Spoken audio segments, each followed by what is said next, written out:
I'm your host, Anthony Tank Mansfield. Who with me today is... Dave Powell. And this is What You Into.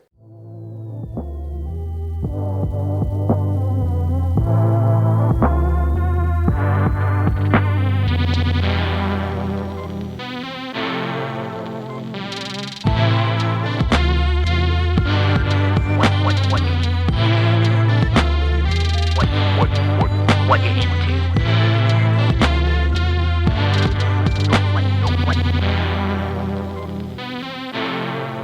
What you into?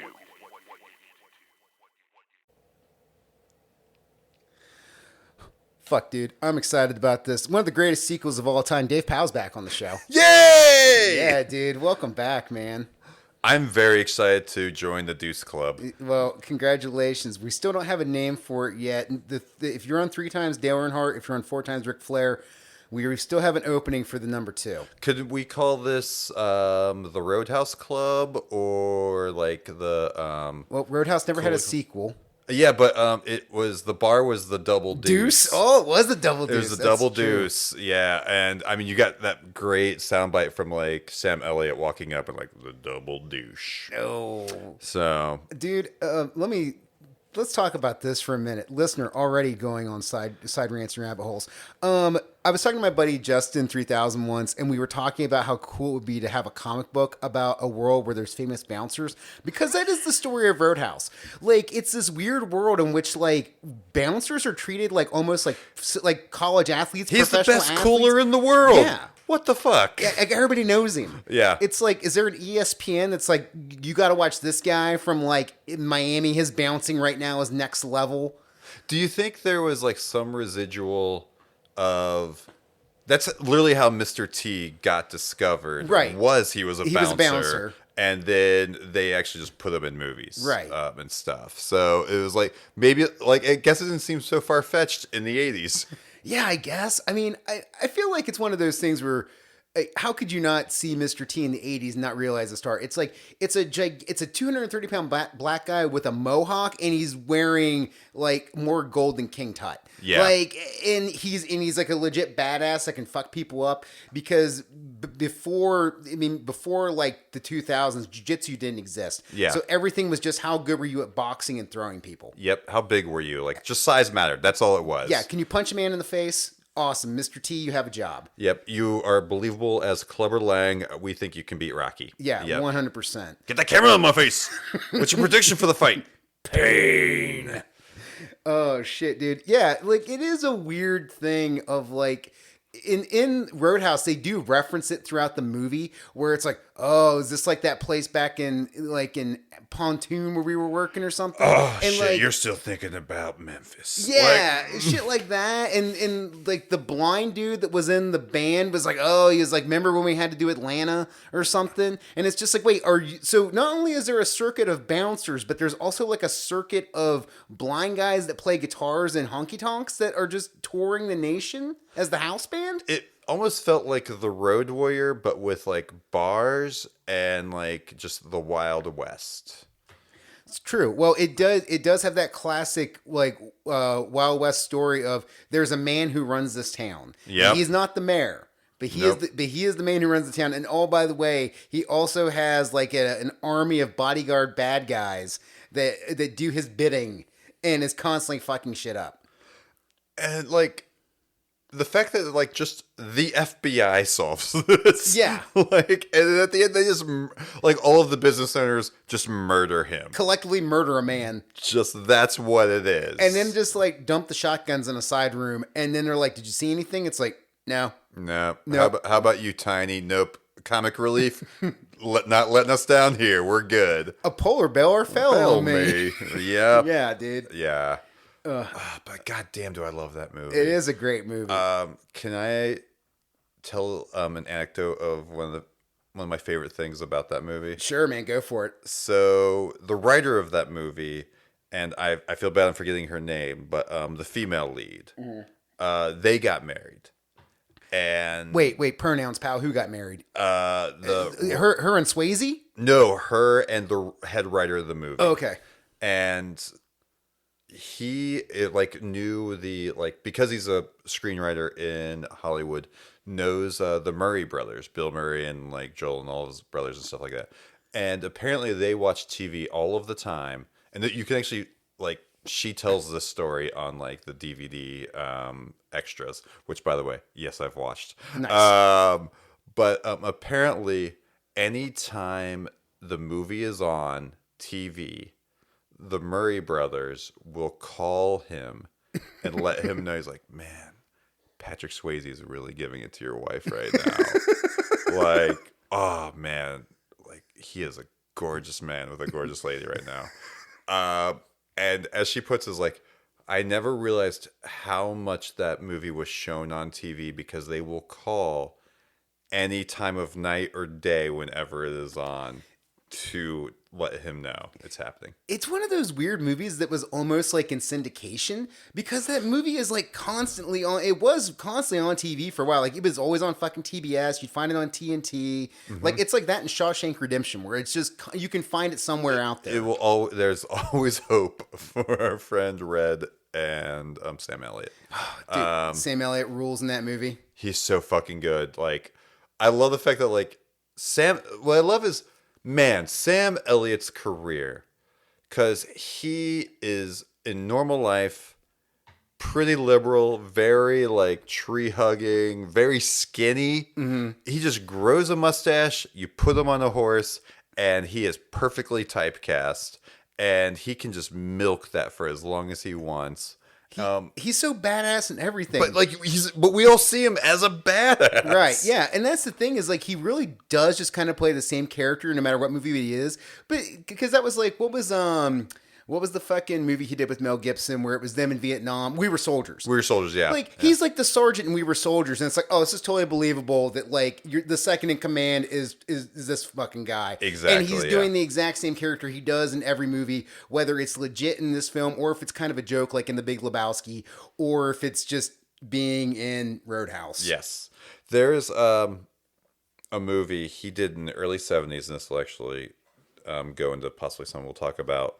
That's literally called Frogs, and it is a horror film where these frogs like kill all of these like this like very southern family and stuff, or actually a bunch of reptiles do. It's called Frogs, but only frogs can maybe cause the death of one people. And this is a weird subgenre of horror that exists thanks to birds. Yes, exactly. Where yeah. you can have like an army of animals kill in this, yeah, like you just like pluralize any animal, it was killing people. It's in fucking 70s. scary. Yeah.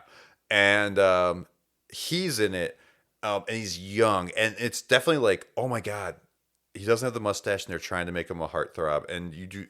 It is so divorced from the Sam Elliott we know from like when he goes early gray and just looks natural on a fucking horse and a mustache. Like you put him in a Louis Lamar made for TV movie about any of those books, him, Tom Selleck, and you're sold. You're already there. Two best mustaches in the business. It's a gift to have that kind of mustache. Like, it really is. Like, he had a great one. Selleck's got a great one. Burt Reynolds. Yep. Oh, my God. Excellent Beautiful. mustache. I mean, I've had a beard since my late 20s, and I cannot grow a mustache like that. Like, mine would be creepy porn, or like creepy porn, creepy, like, pedophile mustache. You think so? Yeah.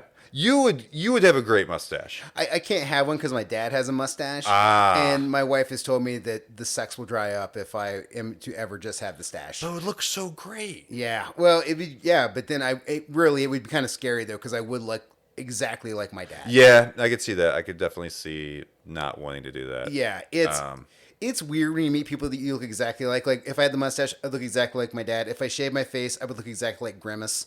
Like, I'm convinced that me and Grimace are cousins. Yeah, you're like literally description twins. Like if we were like putting up a police like lineup, the two of you are in it, and it'd be like if one of you did, the person would be like, oh, I don't know, but could have been that one too. Yeah, I don't know. I mean, it happened so fast. Yeah, really. I mean, there's just like a difference of like 6 inches in height. Other than that, yeah, I get that. But you and I are very similar in that also.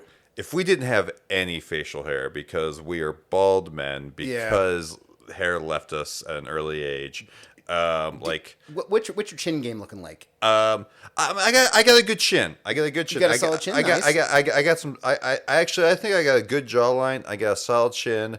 I got like a bunch of acne scarring on my cheeks. So I would look like the one FBI agent from Die Hard. But but like for me, like, but this is the thing for me, because I'm slightly tall and lanky. If you shave me and it's winter, I am powder. Like, yeah. I am that character without the telekinesis and lightning powers. Like, it's not a good look for me. Fair. I look incredibly young if I'm clean shaven, and my wife does not like that. It's amazing how many years I take off. Yeah, the beard definitely helps to age me up a little bit.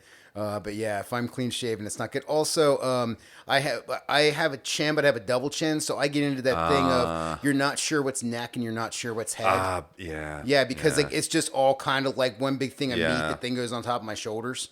And your beard's also like it's not going out wide; it's going down. That's thanks to Jazz Hubbard, the barber of What You Into.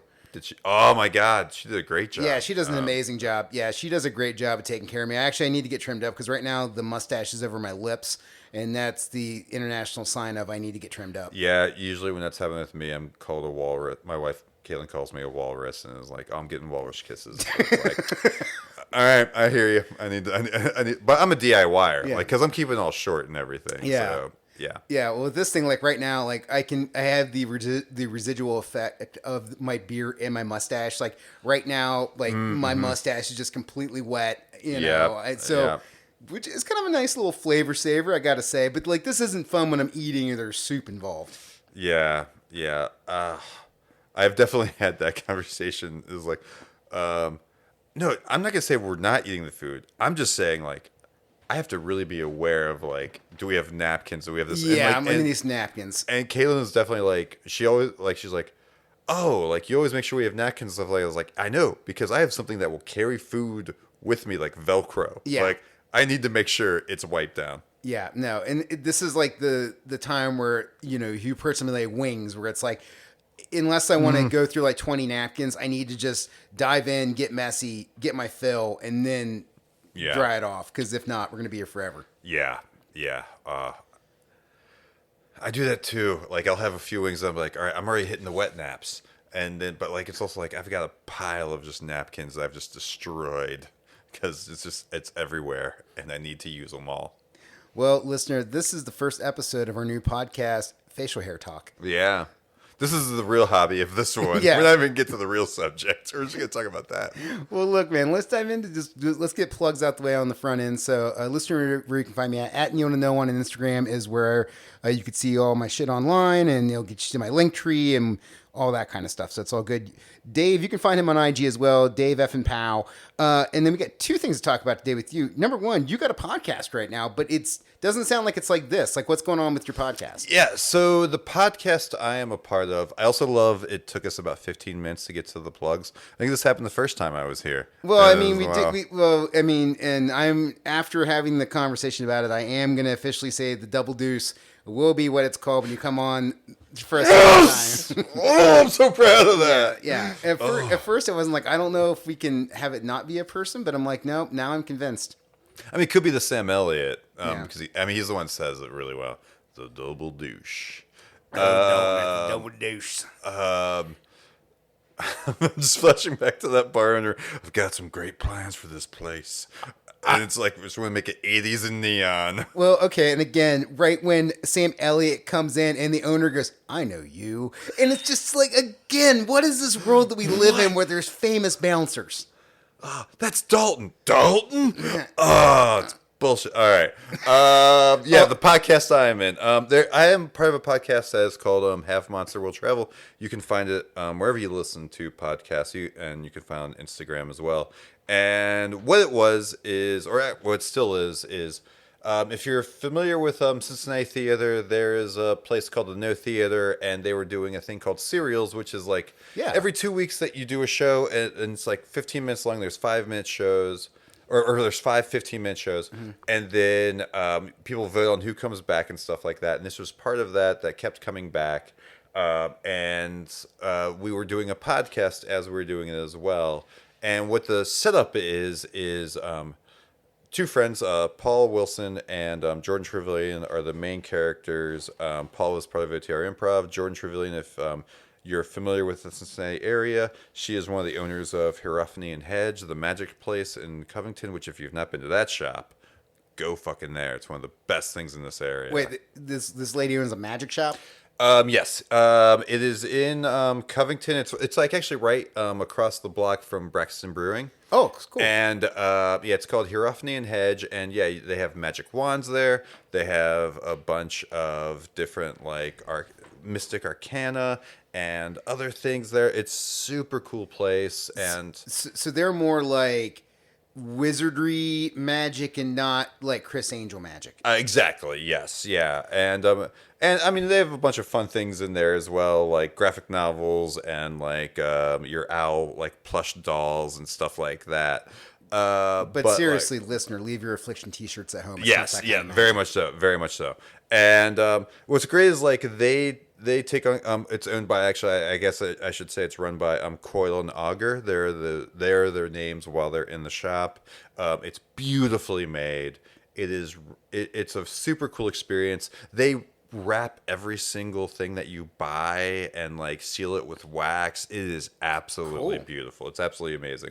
But she's the main character, Riley, and Paul Wilson plays Render, and she found him when he was like a very small monster that was no bigger than Jet here, and he became this very big monster. And she sold all of her belongings, and they're going to try to find out like where he came from and stuff like that. And each week is them running into like a monster of the week Oh, cool. type feel and stuff like that. It's a cool podcast for like adults and for children. We get fan art from kids all the time that listen to it, and that warms my heart so much. And then I play a character called Eric McDermott, one Big D, two T's, and I am kind of the like chief antagonist of Cool. the show so far. They are trying to like find out his history and stuff like that, and I am crypto curious as well. And it's a bunch of people that like are into like crypto monster things. And I'm someone that like people like. I think I'm well respected, but I think I'm a big joke of the whole thing as well.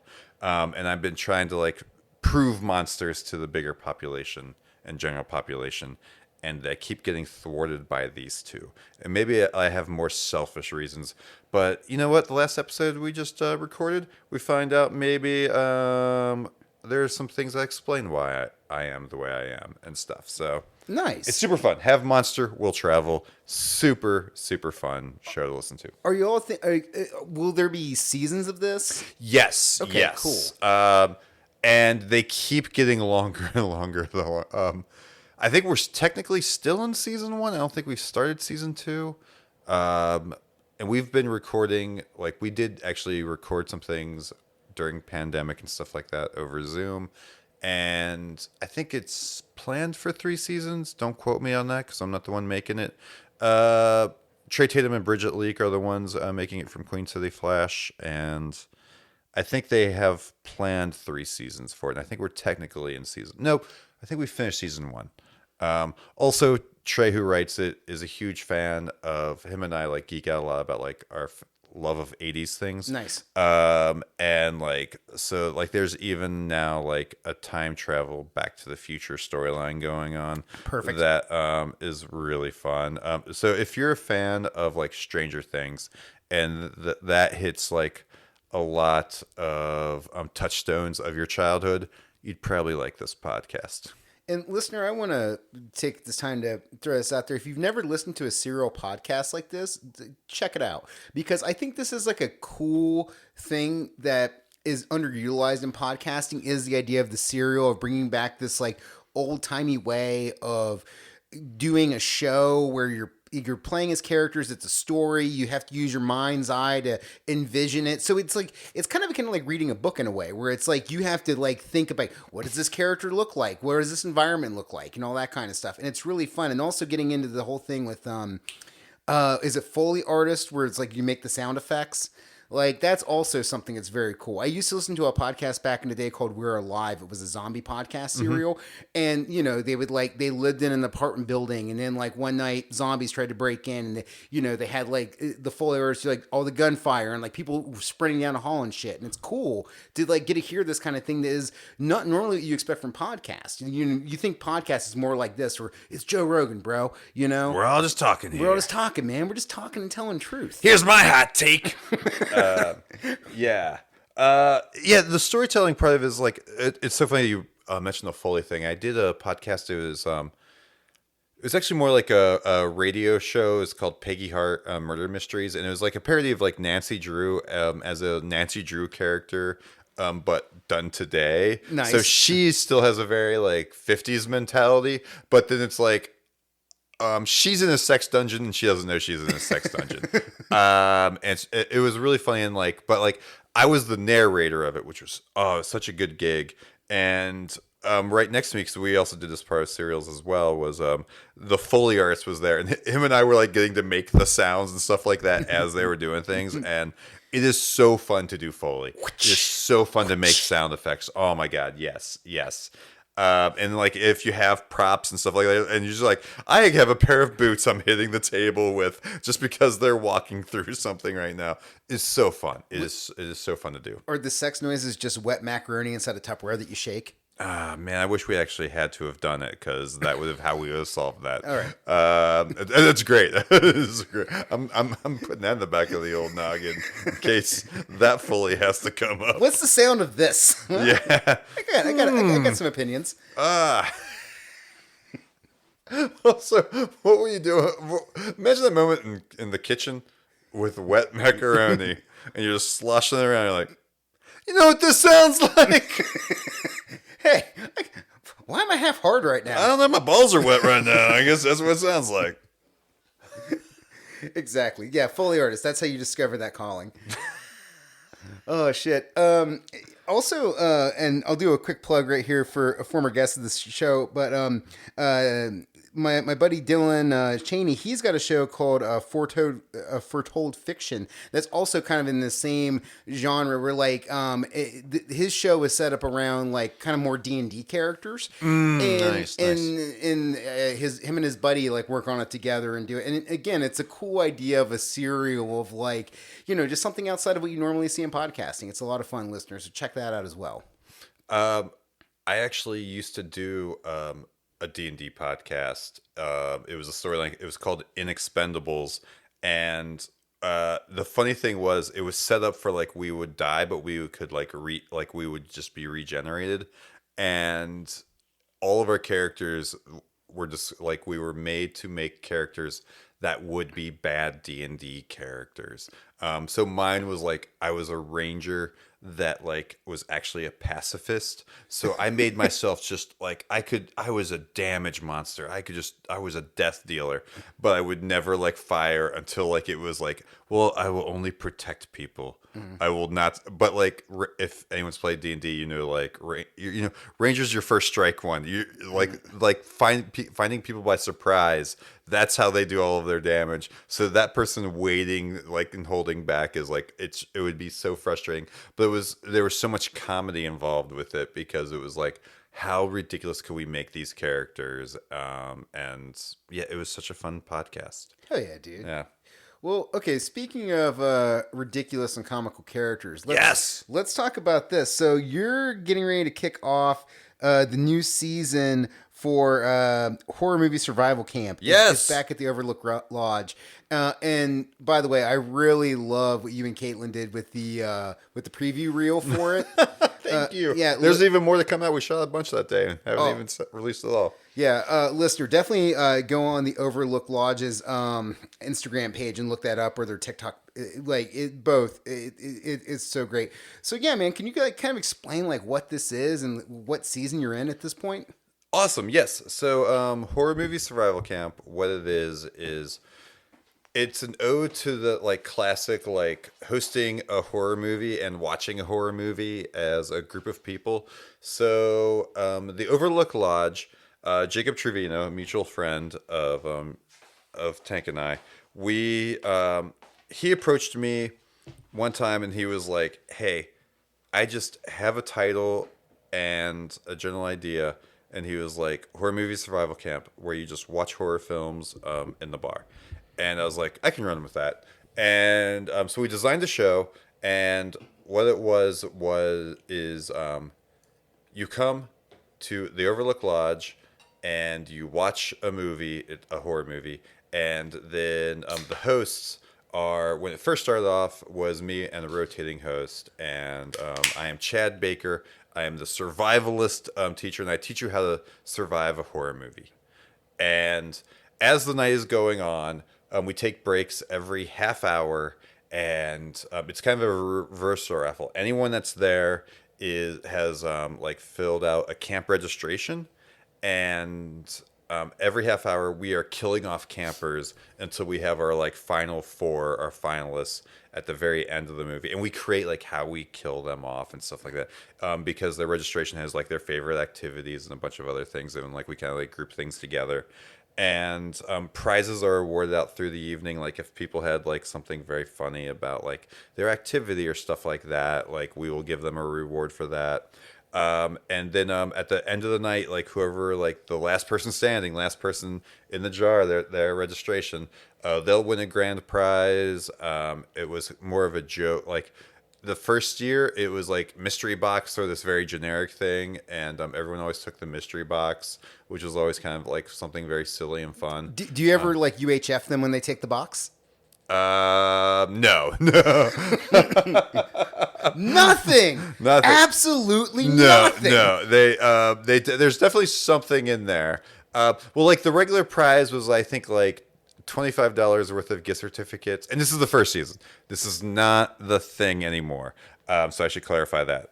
The first season though was like $25 gift certificates to like all of the Gorilla Cinema bars, and like oh god, what was the movie? It was I can picture in my head. I'll come back to it.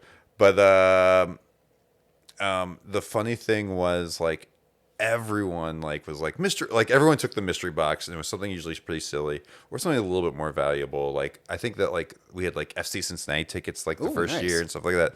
And this was back when like USL Right. days and stuff.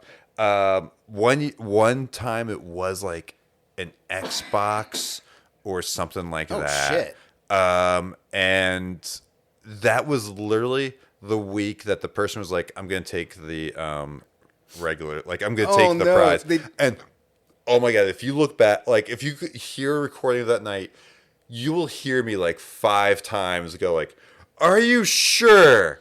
Like I don't know. Like, I think maybe the mystery box is, and they're like, "Nope." Like, you could tell they committed to it. And that person was a regular. So then, like, the mystery box carried over to the next week. And the next week, when the people pulled, no, that's what it was. It was a Nintendo Switch. It was a Nintendo Switch. Damn. When the Nintendo Switch got pulled out, I remember looking at Cabin Fever. That was the DVD. At the regular. I saw the regular and seeing their mouth drop like, it was like, oh, I know. I tried to tell you without telling you. Now what we do is we are sponsored by Sierra Nevada, and they give us like backpacks and bags and a bunch of swag. They're very generous that we give awesome. out through the evening. And like what I love about that night and like the setup of the night now is you've got me, Chad Baker, still same character, and then my partner in real life, Caitlin, and who has been on the podcast as well. Caitlin's awesome. And she is little Sally. She is playing a 10-year-old that has the first graduate of the horror movie survival camp, and she's an expert now as well. The great thing is like the costuming is like I'm wearing like the jean short cutoffs, and like my shirt is like bloody, torn up, messed up. My hat is, and she's like perfectly pristine and clean, and she's the dangerous one. And we like as we're watching the movie, I think it's a great way to watch horror movies. If you are afraid of watching horror movies, it's a great environment. Yeah. It's very relaxed. Also, every time someone dies in the movie, not a camper, but every time someone dies in the movie, the Sierra Nevada beers get discounted by a quarter. Nice. And that maxes out at 12 kills or like $3. But what's so funny is like you'll be watching the movie, and then like when someone dies, instead of like, oh no, like being scared for them, the moment they die, the bar cheers, we all celebrate. And what's so funny is if like because it's an open bar, people can still just walk in, and like you'll walk in and people will be watching the movie, but you're also just allowed to walk in and check out. You also don't have to stay the whole night if you don't want to. But you'll see like someone like walk in and try to canvass the room to see what the hell's going on, because there's just like a bar that's quiet, everyone's watching TV, and then when someone dies, they all start cheering. Like if you have no idea what's happening, you're like, what is happening in this bar? I always think of the Overlook Lodge as like a nerdy sports bar, Yeah. because like instead of going there to watch sports, I'm always there. It's like it's horror movies, or I used to go there to watch The Walking Dead back in the day when I didn't have cable, but they did. Yeah. And so they had Walking Dead Sunday nights, and yeah, it's just that kind of. And every time you go in there, they're always playing something. And it's a Shining themed bar. Yeah, like, it's a Shining theme bar. Yeah, so it's always a fun experience when you go there, because you end up interacting with the screens in a way you don't normally interact with screens. Yes. Because every bar you go to that has screens, they're playing sports. Yes, yeah. So yeah, so we will be doing this begin September 6th, and it'll go through September and October until Halloween. This is our 4th season. First season was just we're just doing it. Second season was Revenge of the Sequel, which was like the best sequels from all the franchises and stuff like that. And actually between those 2 seasons there was a break for COVID and stuff. Then last year was No Budget, No Problem was the theme, which was super fun to do. Nice. This year is comedy and humor, so the tagline is, if we weren't laughing we'd be dying. And yeah, it's a fun list. So it's like things like the movie Slither that James Gunn did. Yes. We are also doing let's see, I just got the list Yeah, right here. get the list. I will say from my end of it, I do think it is interesting that both you are like constantly curating like movies from multiple decades. Like Yes. like it's never a thing where it's like, oh, we're just like, you never have a thing where it's like, oh, we're just doing 80s slashers, because that would be like the lazy, easy thing to do. It'd be like, we're going to show Halloween, we're going to show one of the Texas Chainsaw Massacres, we're going to show one of the Hellraisers, we're going to show one of the Friday the 13th, we're going to show one Nightmare Before Elm Street. Yeah, like we're going to show Scream. Yeah. But no, you don't do that. Like you really do touch between multiple decades, and you get like a weird hodgepodge of films together. Thank you. It's weird because it's like one of those things I am probably in the back of my head thinking about this list all year. And Caitlin has actually, like, it is me. Like, it's me making the list. But though I will, like, and so I grew up with horror movies. I am not a deep dive horror film person. I will not watch them year round. I'm definitely like, I like watching them during a certain season. But like I have been since I was a kid. Yeah. So that is my cred. But I also had this experience of like horror films growing up, and like we grew up during the era of like the slasher 80s, 90s. Like the antagonist is like the star of the thing and Yeah. stuff. Oh, yeah. And at some point in all those series, there is a point where you're no longer cheering for the victims. You're cheering for the monster that's stalking them. Exactly. And that was a lesson I learned is in my early 20s, I worked Fear Fest here at Kings Island for a season.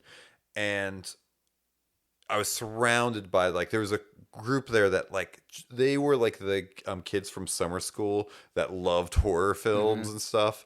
And it hit me in talking with them. I was like, oh, you're cheering for Jason. You're cheering for Mike Myers.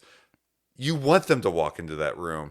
And I remember then just like watching horror films after that and being like, it wasn't like, oh God, don't go in there. Oh my God, where is he? It was, oh, you fucking dummy. Yeah, fucked up. You're you made a about to get mistake. it. Yeah. And not that like certain horror films still won't get me. And like, I was like Like the torture porn was never my thing. Yeah, I'm not super into Hostel or like I did get into the Saw series eventually, but There's a cartoony quality about them that's so ridiculous. yeah, because like the trap and the thing is so over the top. But I really just couldn't get into like Eli Roth's whole thing with Hostel, where it's like we're gonna like burn a hole through a woman's head with a butane lighter, and I'm like, who is this for? Yeah. Wow. Tangentially, this past week, Caitlin and I, we watched Bones and All, the Chalamet movie that was shot here about cannibals. And it got me. Yeah. Like, its ick factor is like Hostile type thing. 'Cause it's pretty much like a coming of age romance with the filter of cannibalism. And it's like, it's performed really well and everything like that. But like just the people eating people, it was just so normalized and like I was like, ugh, oh nope, this gets me. Yeah. This is not. And she was like, nah. What that's funny is though, like jump scares ruin her. Oh, really? Yeah. Whereas I'm like, well, I know it's gonna surprise me when it happens, Yeah. but like I know it's about to happen. It's gonna happen. Yeah. Like they're leading up to it. Yeah. So like, but thinking what you said about the movies, because like I remember that first season, it was a lot of like just what do I love, what are the favorites, and it was a mix of like, well, of course we're gonna do the classics. We're gonna do the first Jason. We're gonna do the first Halloween. We're gonna do the first Nightmare. But then like I wanted to throw in like Tucker and Dale versus Evil. I wanted to throw like Cabin in the Woods. I think we even did Get Out that first season. Like I wanted like a good like range, and I think we did like the first Scream. And like I also like had that in the back of my head because I already knew like the second season was going to be sequels. So it was like, all right, well, what are the best sequels and stuff out there? And it was like, yeah, like Jason or Friday 13th, like part 5 when he gets resurrected with the lightning and stuff like that. Jason like, Lives is pretty sick. Yeah, like that's a great one. I think I'd already done Freddy versus Jason the first season. Like I know we've done it. I just can't remember when we did it. But it was like. But like Dream Warriors was definitely going to be in that second season. Yeah, definitely the most famous of the Nightmare on Elm Streets. Although Nightmare on Elm Street 2, one of the gayest horror movies of all time. Which is also an interesting sequel. The tone of that one is so different than what you think of. Yeah. With Nightmare on Elm Street and stuff, and it's not till really till Dream Warriors that like all the cliches of it actually get set in and stuff. With like how Weisenheimer he is, like he has lines in the first one, but it's not till the third one that you're like, oh, all the dreams have more of a personality that's more unique. He has more catchphrases, or the deaths get more like more inventive and creative and stuff. Like the marionette one with like the kid walking. That one's great. Like that one, that and then Awoken the Primetime Bitch, where he picks the lady up by the head and smashes into the TV. Like those two are just brilliant in that movie and stuff. And that's how you make like horror movies. It's those iconic kill scenes that stick with you, where you think about it. You know, I always think about the sleeping bag scene from Jason X, where do you want to have premarital sex and drink and smoke pot, and then it's like Jason like smashing the sleeping bag with 2 girls in it against a tree. And what's funny is that's not even the best kill in that movie. No. You also have the fucking face. And that's actually our penultimate episode. We are doing Jason X this year. I'm so excited to be doing that one. Spoiler alert, I'm going to be doing a episode of Geek Channel 8 in October, and I'm coming on to talk about Jason X. Nice. So, when did you first see that movie? Was it bootleg? Was it in the... So I first saw Jason X. I'm going to guess I probably saw it on DVD, because I've never been a big like go to the movie theater guy, even back then. I mean, I would, but I don't think I saw Jason X in theaters. I definitely saw it on DVD. Because that got delayed for like 2 years. They made it, didn't release it, and then it got released, and like no one saw it in the theater. But like that's when they finally released DVD, and then also there's just bootlegs floating around for those 2 years. Because I actually happened to see the bootleg of it, and I remember hearing like, "Wait, it's coming out? What do you mean? I thought it already existed." Right? Yeah. Have you ever seen just something to throw out here as a maybe someday? If you've never, have you ever seen Never Hike Alone? I've heard of this movie. No, I've not seen it. So Never Hike Alone. So the Friday the 13th franchise is in like hell right now because they can't make movies because like Oh wait, is this the YouTube movie? Yes. Yes, I have watched this. Yes. Sorry, continue. yeah. Sorry. Yeah. I just if I get through something out there, maybe someday could that make an appearance at horror survival camp because like that's the thing I wish Like more. yeah. That's the thing I just wish more people could see because it's such an amazing thing. It's not a full on movie, but it is just. It's a great fan film. Yeah. Like I guess it's technically a fan Well, film. and also let me add this on top. They made the sequel to it, which was Dead Snow or something like that. It was the sequel where like it took place in winter, and I think they're going to make a third one. So once I've it's seen all the said, winter one. Once That's it's all said and done, it's going to be like a full length movie. But Okay. they're putting out like 3 separate parts on YouTube because like, each one's like 25 minutes to a half hour long. Nice. Yeah. Okay. Yeah, it's funny you mentioned Dead Snow because that was actually the Nazi zombie. Yeah, the Nazi zombie movie, yeah. That almost made our no budget, no problem season. Solid, no budget, no It's problem. so good. It's like, man, talk about a movie that it knows what it can do well within its budget, and it knocks it out of the park. Like, and it's also its tension, its pacing, and everything is really, really good. Yeah, Never Walk Alone. Oh man, I do remember watching that. Because I think I just saw you post about it, and I was like, I have to see this thing. I have to see what it is. It's so good, and Yeah. it's amazing for a fan made film, and I do like that's like a part of YouTube now where people can make their own things. Because I have watched stuff like I've watched Batman versus Aliens on Yes! YouTube. Yeah. And you told me about Batman versus Darth Vader. Yes, Which is also very cool. yeah. Yeah, so there's just all sorts of cool shit you can find on YouTube of just like your favorite, like sci-fi or comic book superheroes and villains beating the fuck out of each other. And usually what it is, it's a very small production company trying to like put a reel together to prove what they can do. And yeah, like it's such a simple thing. It's literally like Jason and Snow. Yeah. Which Well, is we haven't seen it. We haven't never Let's seen see it. it. We Let's never seen see it. it. Yeah. Let's see it. We've only seen it in summer. There's one that somebody did that was like a Terminator thing. That was like a 15-minute Terminator film, and it was all about like it was set in the future of Terminator, which we don't get to see that often. We get to see like maybe like 2 to 5 minutes of the future in every Terminator movie. Yeah. But like they really explored it, and they had this whole thing where like this person was hunting a hunter killer and trying to take it down out of the sky, and that was this like short, and they totally nailed like the music, the aesthetic, the look of it. Like it's a phenomenal job. So I don't want people to think that like if you go on YouTube you're gonna see like shitty stuff. Like no, you get to see some incredible visuals and soundtracks and special effects and music, like sound effects set to things that people love and they want to see it done the right way. Because sometimes Hollywood gets a hold of shit and they do it the wrong way and it fucking sucks. Well, and like when you think of the very first Terminator movie, it doesn't have a huge budget. I mean, yes, Jim Cameron is making it, but by today's standards, it would be, I mean, I'm not going to say easy to make, but Yeah. like you don't have, you don't, that was all done practically. You don't have to CGI the Everything hell was out practical. of it. And things are a lot cheaper 40 years later to do. Yeah. But it still looks good. Oh, it looks amazing. I'm always a proponent for do practical effects because practical effects hold up over time. Whereas like digital effects, some movies have held up over time, but I would argue that the movies that have held up digitally over time are also ones that employ practical effects. Like Jurassic Park still looks and fucking sounds awesome. If you have Disney Plus, and I'm not here to like shill for Disney Plus, but they have the docuseries of Light and Magic, and it's about the history of industrial light and magic.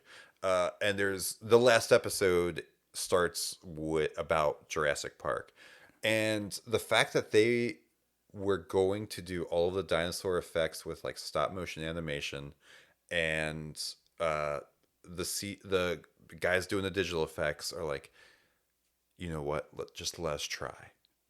And they do a proof of concept and they're able to make it work. But then what's amazing is because they'd done so much work on the and they still used Winston's like practical effects. They still had models on set and they used the digital effects to enhance things instead of just create the whole scene. Yep. And what was amazing was they also then, because they had done so much research on the practical side, like, and they'd done things about how things moved, musculature and stuff like that. All of the people that just lost their jobs on the practical side. I'm forgetting the one lead guy's name. Like, he was still on set. And he was like, well, this is how you need to make it animate to move. Like, it needs to like have weight. It still needs to like pivot and like put force on one side to throw this thing to the other side, which is something that, like, if it is just in digital effects, we don't see today because everything's weightless. Yeah. And they haven't like just taken that into account and stuff. Yeah, and then there's this stuff too where it's like at the time it's cutting edge, but now you look at it 10 years later and you're like, oh fuck, that doesn't look good.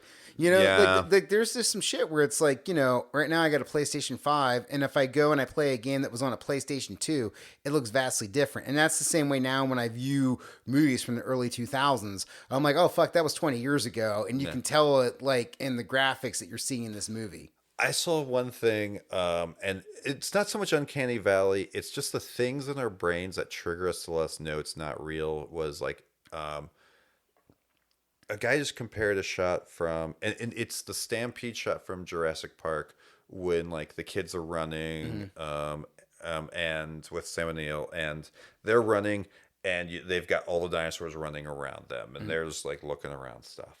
And he compares that to when like we see the field of carnage from Jurassic World, and we see all the dinosaurs and stuff like that, just like dead and stuff. And they're like, one thing is like, all right, when you look at this shot, they're moving. There's something real, but also like, look at the grass. Look how imperfect it looks. Look at the weeds. Look at like the things that are dead and stuff like that. It's like, and then look at this thing from Jurassic World, and it's like, that couldn't like. Golf courses would be jealous of how ideal this field looks. Like, it shouldn't look like that. Right. And like, that's the type of things that like, you can't say that when walking out of you probably wouldn't verbalize that, but those are the type of things that you're like, oh, Yeah. why don't I buy into it? I don't know. Just something didn't feel authentic about it. It breaks the immersion. Yeah. You know, whether you consciously or subconsciously know it, like it just does, and it takes you out, and you're like, oh, that was something good. Yeah, man. Again, I'm always going to be a proponent of practical effects because it works.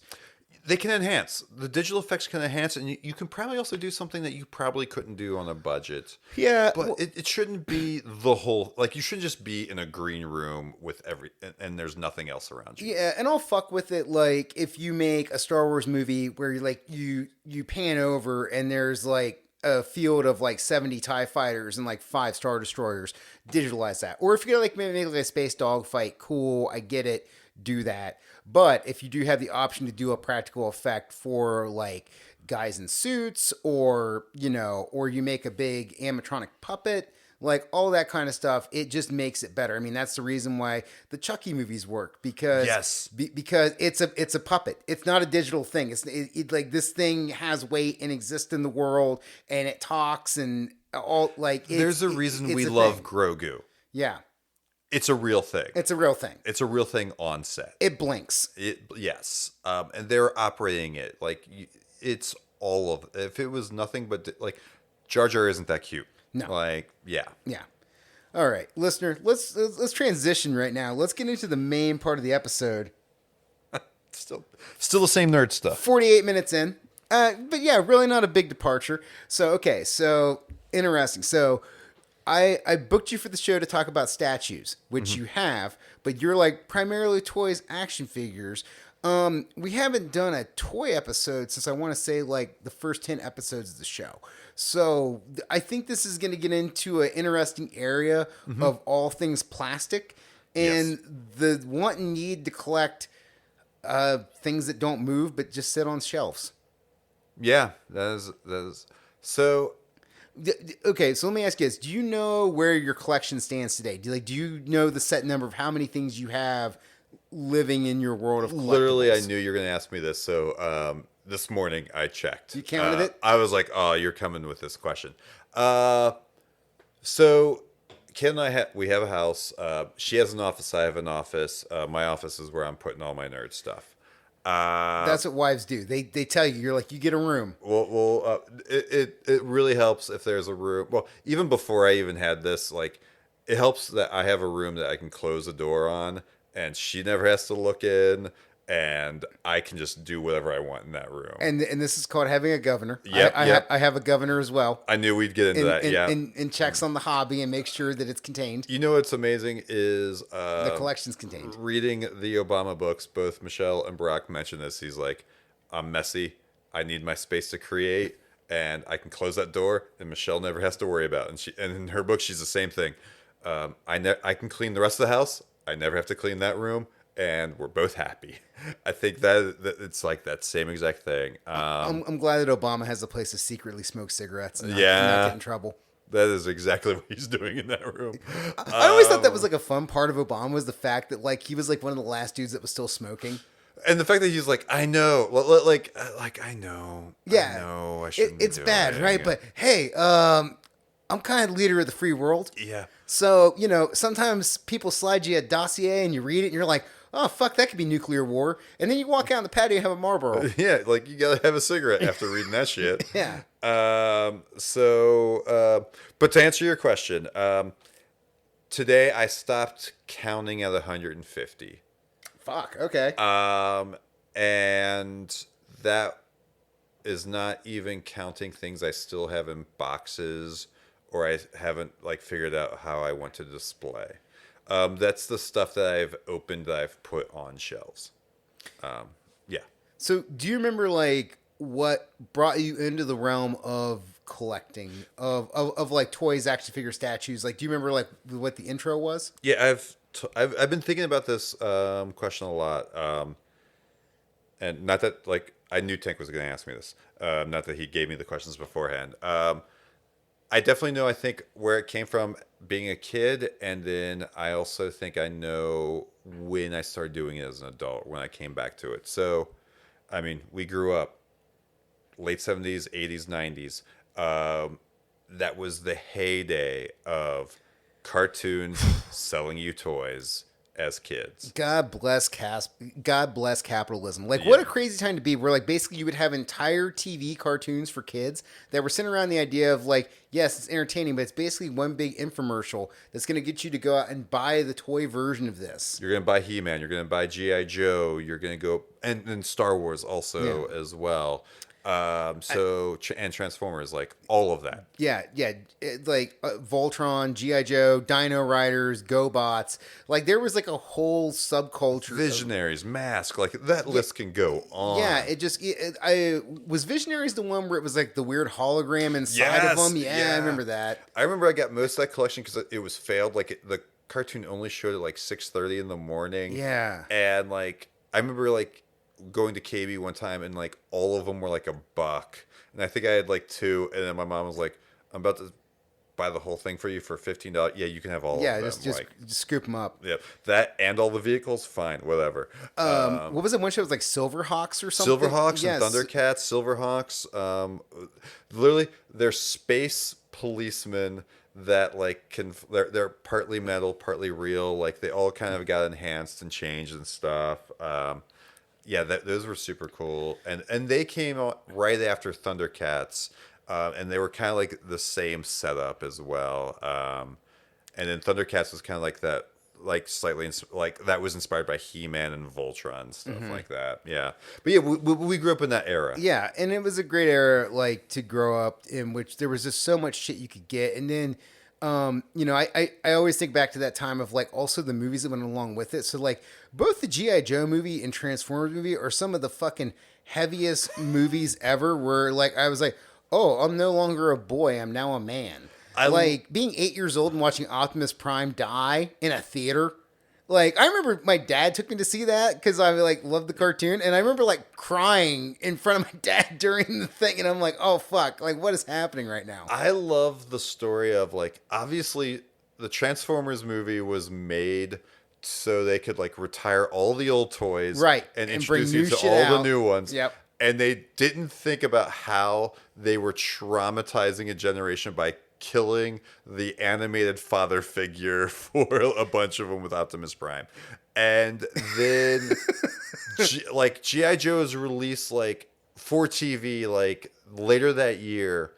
And they're doing the movie's doing the same thing. Yeah. We're gonna retire all the old toys and introduce all the new ones, and they're gonna kill Duke. Like Duke is supposed to die in that movie, Right. And but then because of the reaction of the Transformers movie, that's why at the end of the movie there's just a soundbite that after Duke gets literally a snake spear in his chest that is eating his heart, like there's like a soundbite that's like, oh, and by the way, Duke's gonna make a full recovery. They're like, oh, we can't do this twice in a year to these kids.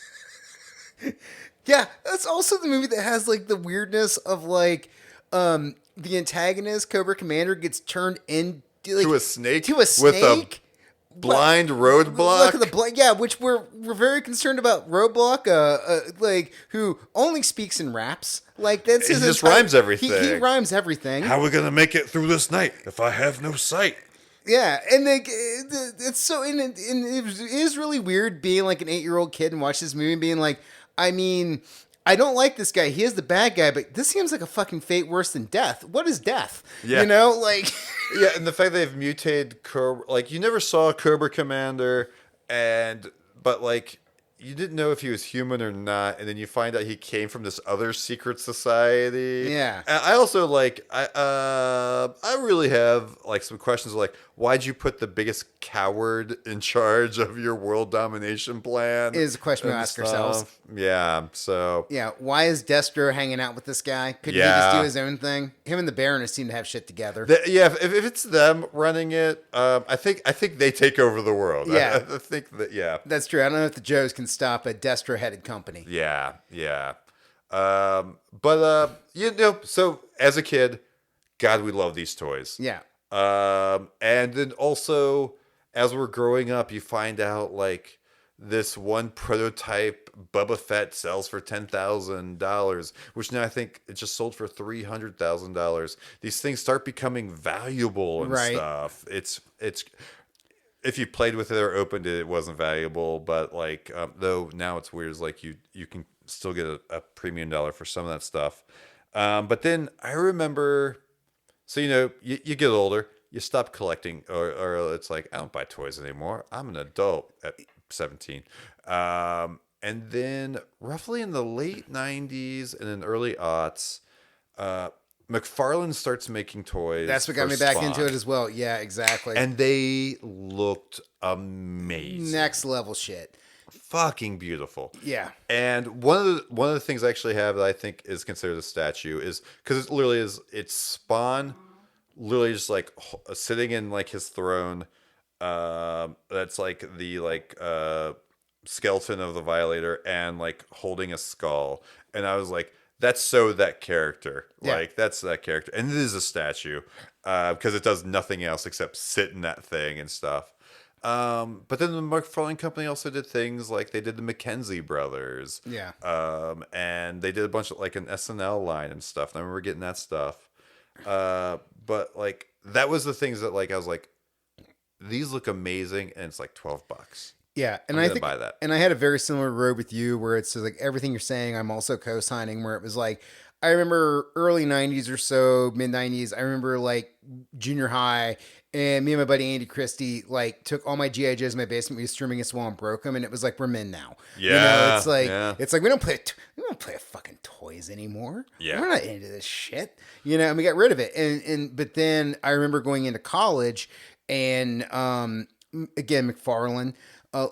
Really just took toys to the next level, like what was expected from toys and like what could be done with toys as far as like the print production of them and what they could look like. And I remember that first movie Maniacs line he released with a Leatherface. Yeah. And, oh God, they're beautiful. yeah. And I still have my McFarlane movie Maniacs 1, Freddy Krueger and Leatherface to this day.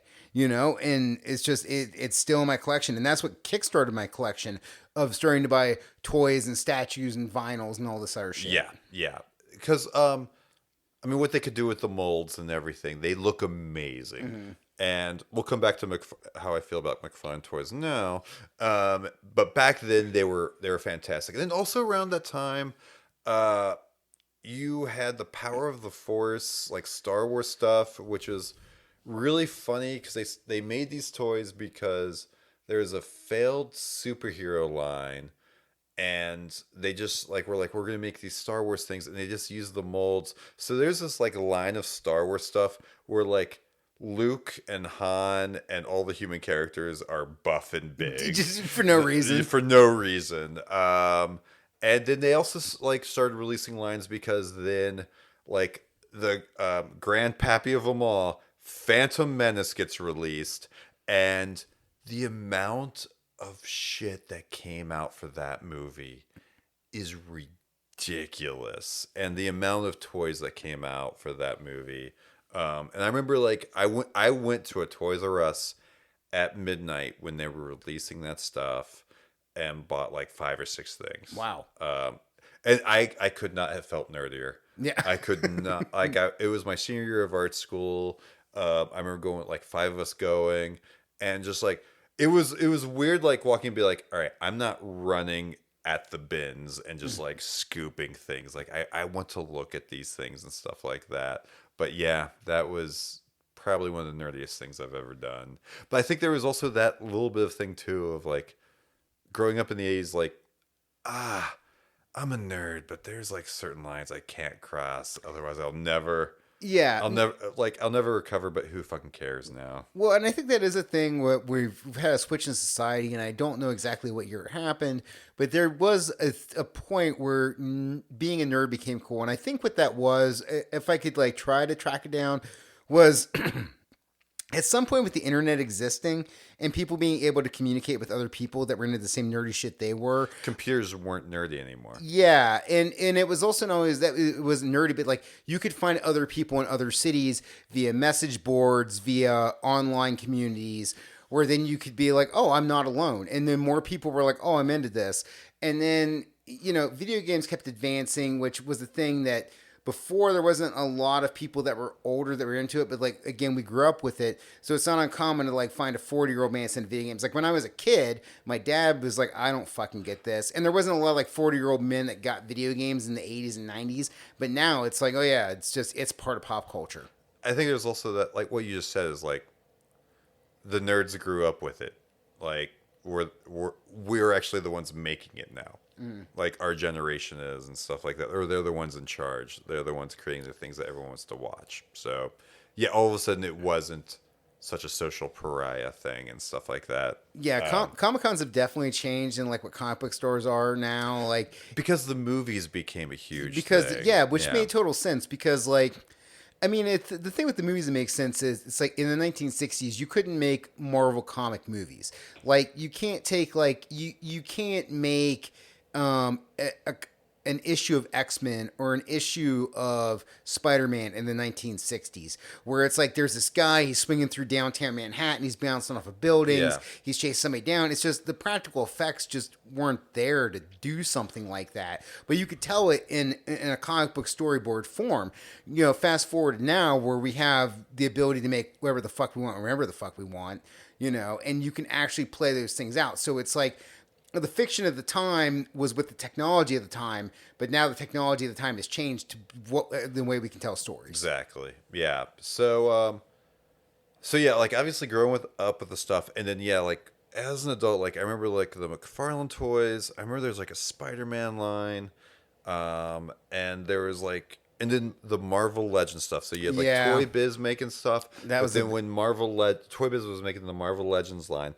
Those figures are amazing. Like over time, because like they're so super articulated, they didn't age well because everything gets loose. But it's amazing their accuracy and the characters they were making and all the things that came with them and stuff like that. And I also just remember like when the first Spider-Man movie came out, I remember getting that Spider-Man. Just because it looked fucking amazing. Yeah. It looked absolutely beautiful. I was like, yeah, I want that. Well, and I think at the same time, all this is evolving and happening. There's also what the WWE was doing, where like they were constantly producing toys, but they actually, instead of like being a cartoon or something fictional, it's Yeah. real people. But it still falls in that same like that entertainment world where like they're characters at the same time. So because it's marketed towards kids, and kids want John Cena figures and shit, Yeah.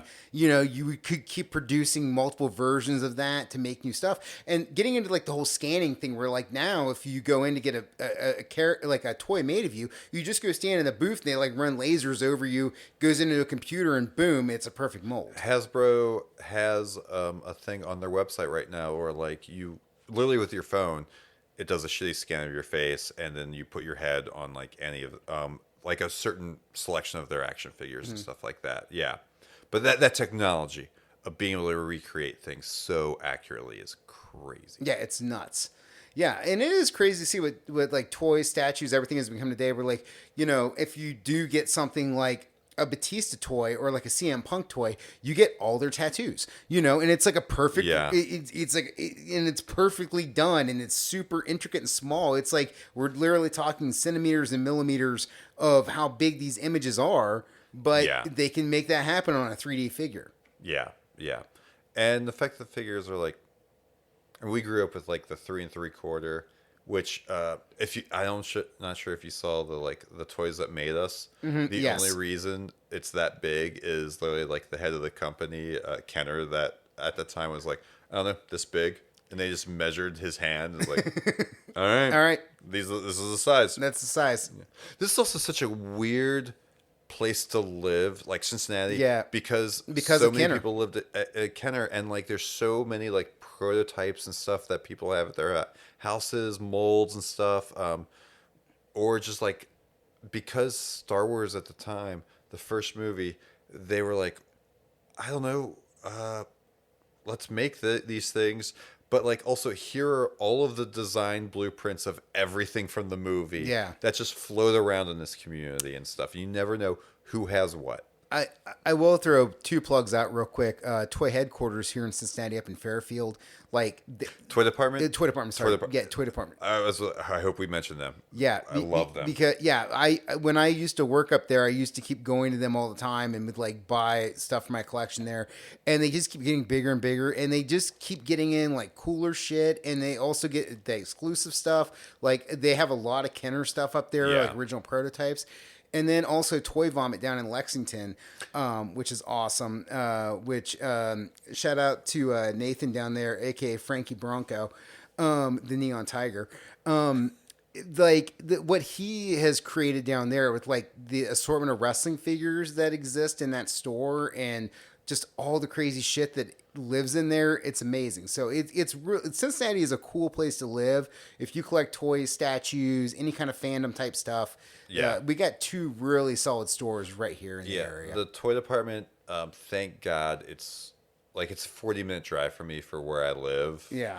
Because if it was closer, I would not have a paycheck. You can't go in there and not leave with something. Like every time I go there, I leave with something. What I love about them is like they have a lot of the new stuff, and it's reasonably priced. Like usually, if you go into a collector shop, like if it's at Target or something like that, you're going to see it for $5 more at the collector shop. Mm-hmm. There, it's the same price. If not, they're like, you know what, this one's kind of dented. It's going to be a little bit cheaper. Yeah. And then also they sell loose stuff. Which is great. I love, because I'm a loose guy. Like if I buy it, I display it. I'm the same way. Yep. There's very few things I keep in package. Yep. The only thing I keep in package at this point is my Super 7 stuff. Okay. Like the little 3.5 inches, because I just put it on the wall and I display it as a wall display. Mm-hmm. But yeah, for the most part, I'm gonna take it out of the box. I'm very much the same. I think I have the like GI Joe like 20-year line, the 25th anniversary, when they kind of like they remade the toys, but like kind of kept the same packaging style and stuff, but they just like had better molds, better toys and stuff. I remember, and this was like mid-aughts.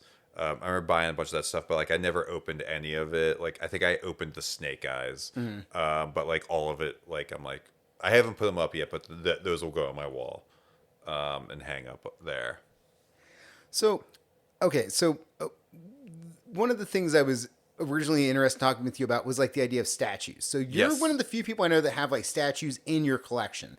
Like I have, I have like maybe okay. I know I definitely have three statues. I got the head bust of Frankenstein, Dracula, and the Wolfman that came with that Universal Studios DVD Yeah. box set back in the day. I got those. And then I got some like super tall figures, but I don't have a lot of statues. When I saw your collection, you definitely have statues in the collection. Like, how did you get into that? Cool. A few of them actually have been actually gifts from people. So I have an Ash statue that came out. It's like 16 inches tall, like from like feet to head, but like his arm can go up and everything. And it's also like one of the things like it has a bunch of sound bites in it and stuff like that. That was a birthday gift. It was something like I saw in stores I probably never would have bought for Right. myself. But a friend of mine at the time that I used to perform with, like I think she saw me eyeing it, and then like for my birthday, she's like, I'm There buying you that go. for you." Yeah. And it's so great. It's like because it's from Army of Darkness, and it, like you can like change out the arms and stuff to like Nice. either have like it can always hold a shotgun and it has the pouch for it, but then like you can change the chainsaw out for the metal hand, Nice. and then like you can set it to actually like be motion sensitive and stuff, or you can just hit the button to like have it play its sound effects. So that's how I got that one. I got I actually got the head for like the Walking Dead DVD, the like Oh, yeah, I zombie remember head with the that. screw. Yeah. I got that for a friend of mine that I grew up with in college. His wife worked for the production company, the distribution company, and she got me like they got me that for I'm their child's godfather, and that Okay. was like the Godfather Nice. gift. Nice. And then I got like a cool Hellboy, like kind of like came with a DVD that was like a same thing gift from them and stuff like that. And then I've got that Spawn.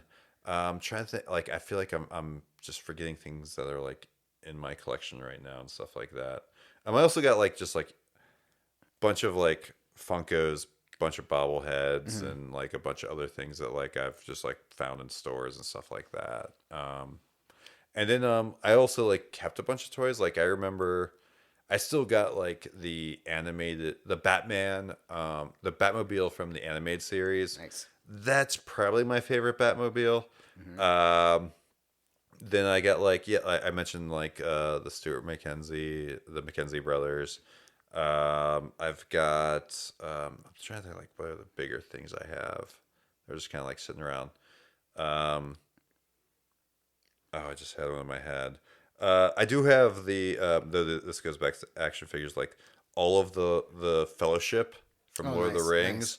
Nice. Not all from the first movie, but like and that is like one of my favorite figures is the Legolas from like the Two Towers.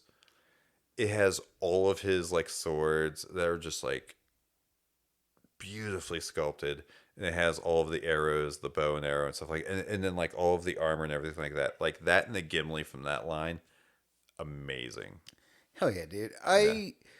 I'm statues for me. Like I don't have a lot of them because like it's like that next level of toy collecting where like it's like a pinnacle level where it's expensive to get into, but damn do they look cool. But They look amazing. They're usually run anywhere between 80 to 300 to $700. well, and then like today, like I was doing research on a Big Bad Toy Store. Oh yeah, yeah, And yeah. I was checking that out and like looking at stuff on like the sideshow, formerly Sideshow Collectibles. Yep. Like, dude, there's so much stuff that like now is into like thousands of dollars for statues. Like, Yeah.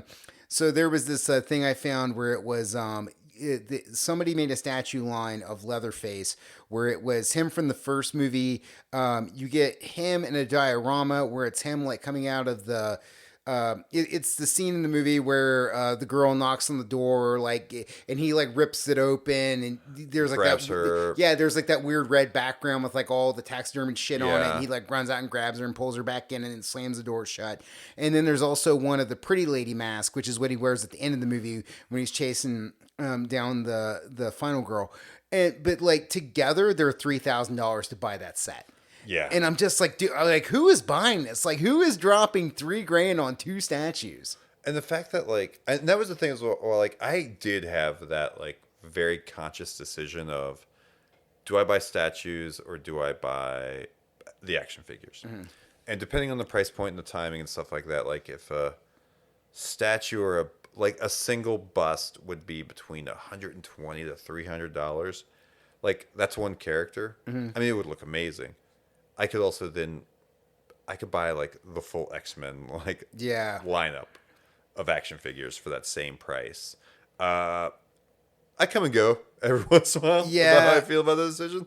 Because like that statue that Print has of Wonder Woman. Yeah. That's so amazing. That looks so I great. forget who gave that to her. It's super cool. Yeah. And it's like the one thing she has in her collection. Yeah. That lives in her office. But it is a super cool statue. Yeah. I'm with you, man. The price matters to me, but there is some stuff where, like, there is just shit I collect. So I collect xenomorphs. I collect predators. Every once in a while I'll see one, but like I've heard you say on this podcast, like, I'm not gonna buy him one. Like I know how he feels, and I don't want to buy the thing he feels obligated to put that he doesn't want. Yeah, but I keep getting them like that. Yep. Yeah. So Xenomorphs, Predators, Leatherfaces, and Jasons. Mm-hmm. Those are my go-to things I must buy. And you know, ultimately, like I said before on the podcast, I would like to ultimately end up with a full-size Xenomorph. There is a possibility of me buying a full-size Leatherface. So whoa, they have them at Home Depot right now. Really? And, okay. But they're like $200 or like $200, $300. It's one of those animatronic things you can get for your yard. Oh, okay. And that's what I thought it would be. And yeah. I'm kind of hoping like maybe after Halloween they go on sale. Yeah. And then now this thing just lives in my studio for the rest of its life. Yeah. I don't know, maybe.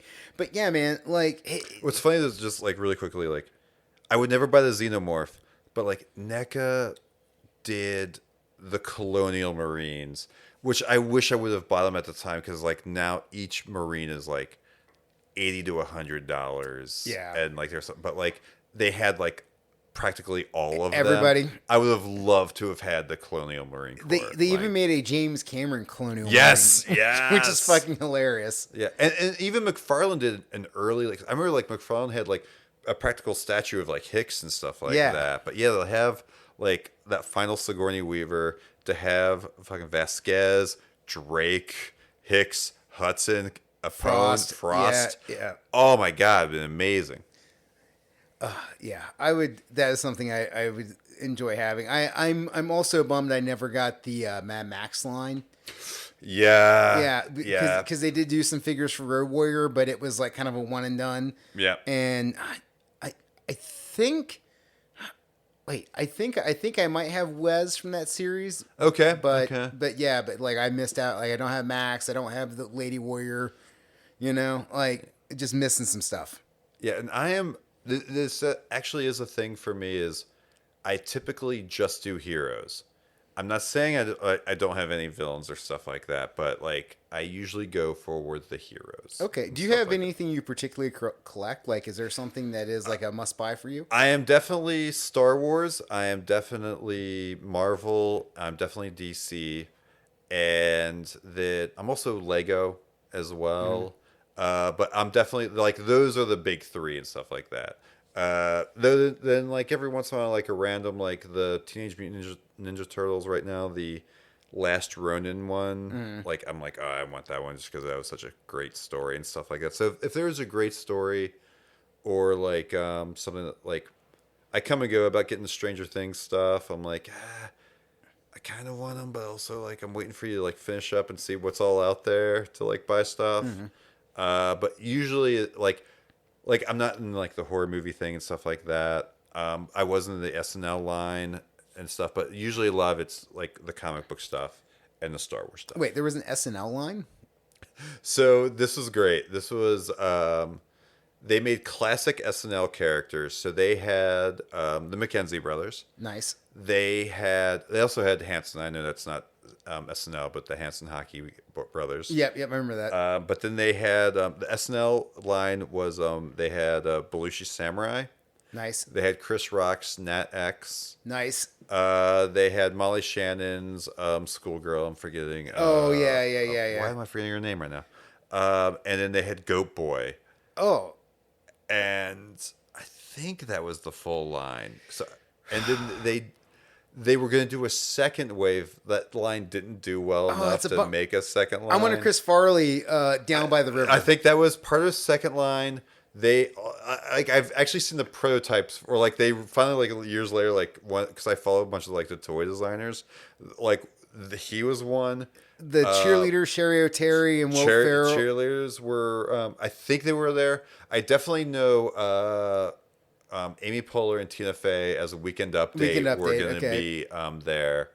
And I'm trying to think of some of the other ones, but like, yeah, those were like the ones that were kind of sitting there. Oh, that's awesome. If they could, I doubt he would have ever signed off, but if you could have gotten like either Eddie Murphy, like, well, just like any Eddie Murphy, like Eddie Murphy Gumby. Yeah, Eddie Murphy Gumby's the Gumby or Mr. Robinson would have been fantastic and awesome. stuff. But yeah, but I do have the Samurai, I do have Nat X, and like I still need to put them up. I put the Belushi Samurai right by. I have a Samurai Jack. Mm-hmm. I put those two next to each other. I love it. Yeah.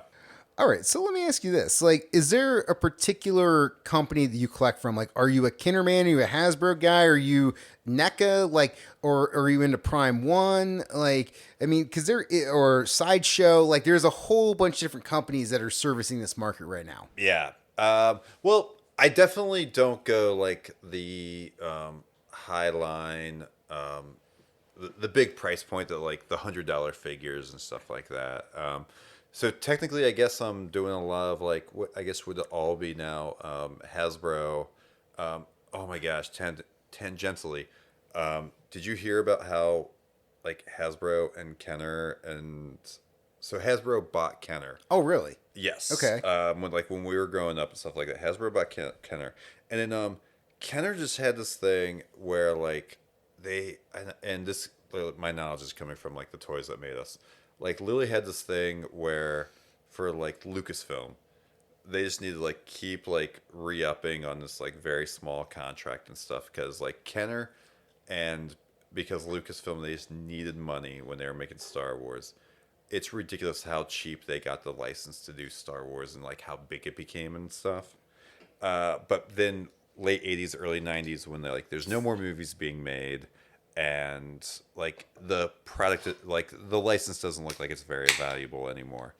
Hasbro after they bought Kenner after they bought Kenner let that contract lapse. Oh shit. So then when it became time to like and Kenner still exists but through Hasbro when it came time to remake or redo it and renegotiate for Phantom Menace and the prequels like Lucas and them knew exactly what they had. Yeah. And so like they made far more money Lucasfilm did than what they could have done just because they didn't keep re-upping it.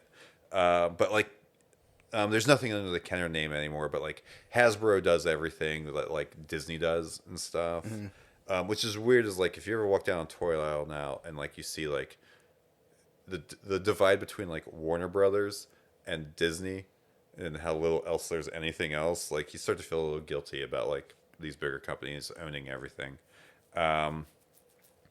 But to answer your question, it's more lines. Like yeah, it's the Star Wars line. It's like if whatever they're releasing for the movies or stuff, or the series, or like Marvel, if they're still releasing the original characters, or like if like usually they're actually usually releasing things through the comics. They're about to do the like X-Men '97 line, which looks pretty fun. Nice. Based on the animated show, and then obviously like all the movie stuff, and then and also remind me to tell you how to find all that stuff cheap now.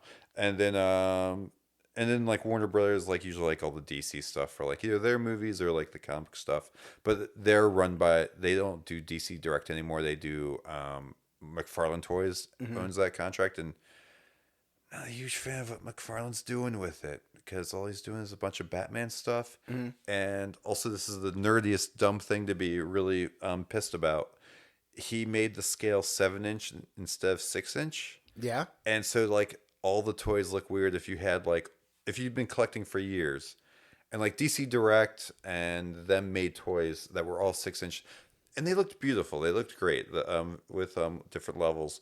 But now McFarlane does it, and he does 7-inch, and it's weird because like it has all of the qualities of what a good looking character should look like. I don't think they look great. I don't think their proportions are great, and like some of them will look good, but I don't love them. Yeah. I don't like. He made a Superman Red Sun I love. He made a Wonder Woman one I love. That I got like loose and stuff, but like they just look weird. They look weird and odd. I'm not gonna lie to you. Yeah. In my opinion. And there is something about that too, where like when you are collecting a certain character, you have multiples of it, and the heights are different, and it disrupts what the series is. That is kind of a weird thing to try to deal with as a collector, because I don't know how you display your stuff. I display my stuff together in subcategories. Yeah. So basically, it's like I have all my horror stuff together, but like all my Jasons are beside each other. All my leather faces are beside each other. And there's like different various heights and widths of these things that can sometimes be a problem. Yeah. The way because I'm still, and this is also a lazy part of me. So, my wife and I, we moved into a new house a year and a half ago. I'm still figuring out like this room and stuff, and like buying display cases, and like, so I don't have everything out yet, because other projects of the house take over and stuff. But I have decided like it's going to be like the Star Wars stuff will all be together.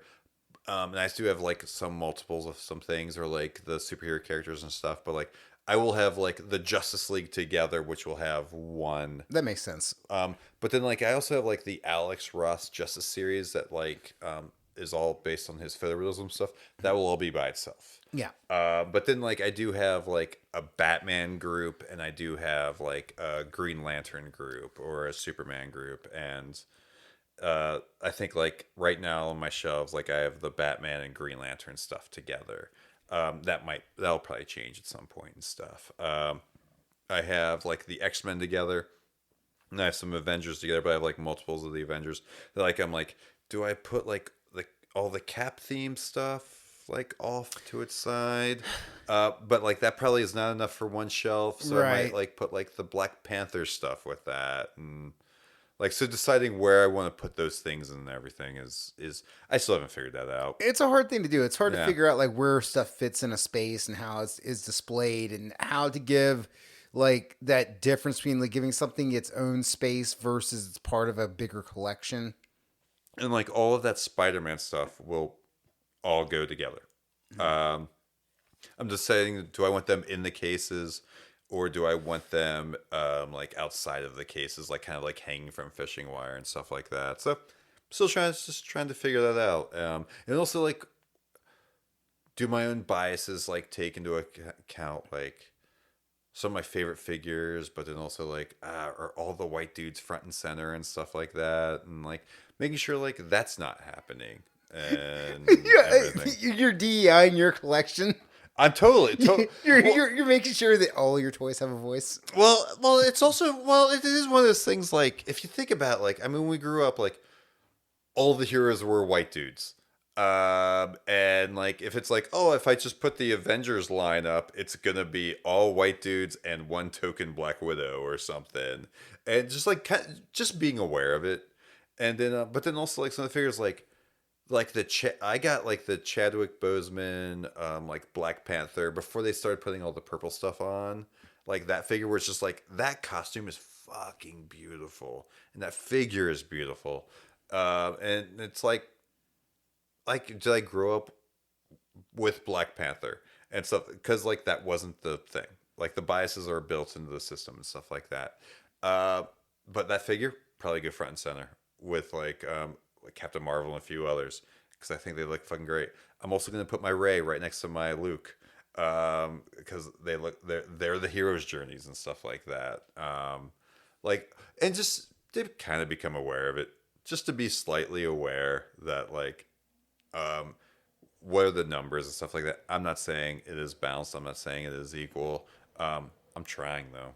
I'm definitely trying and trying to be aware of it. All right, now I feel like you're guilting me into like trying to figure out how to deal with my Predator Alien collection and who goes front and center in that.